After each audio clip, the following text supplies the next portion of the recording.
Guys, kasama ko yung best friend ko. Si Edric Von pala. First time. Vlog kami dito sa Okada. And yan, subscribe kayo sa channel niya. Follow, subscribe for more videos like this.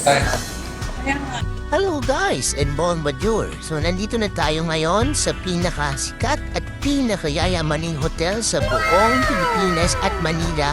Walang iba kundi ang Okada, Manila. So nandito tayo ngayon upang mag-vlog and syempre nandito tayo for business mode. So nakikita niyo naman guys yung ambience and scenery ng loob ng casino hotel na ito. So guys, as a pagkakaalam ko is itong hotel na ito ay pagmimiyari ng isang Japanese. Pang third time ko na ito guys dahil nakapunta na ako dito dahil sa real business at yung birthday ni Baninay Paustista na vlogger. So tara! Guys, so punta kami sa Jollibee para kumain. Marami naman pwede kayo nandito pero pinili na Jollibee kasi may makasama kasi yung bata. So, ayan. And this is here, bata. Hello! Hi guys!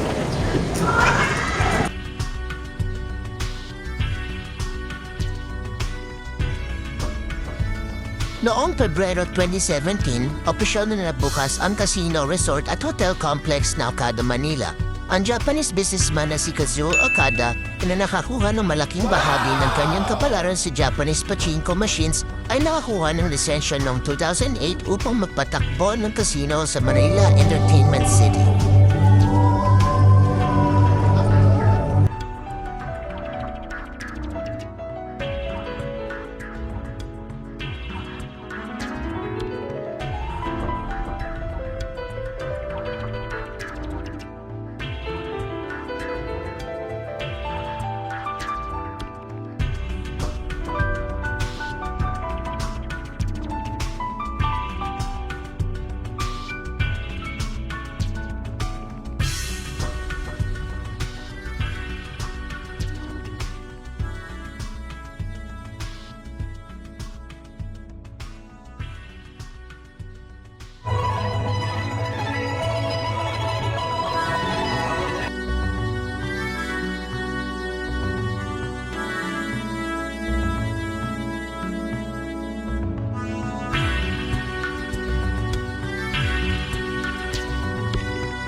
Hey guys, kung may time kayo maganda dito sa Okada, punta kayo.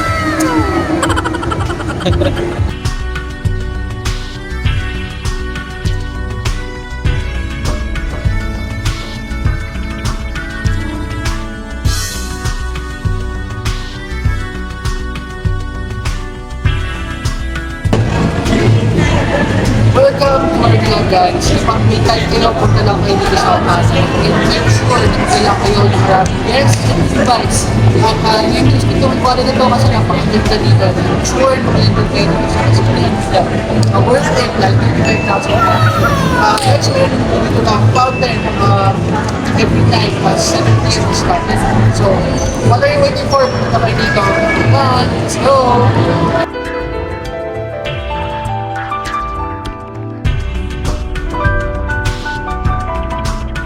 Follow us and subscribe now.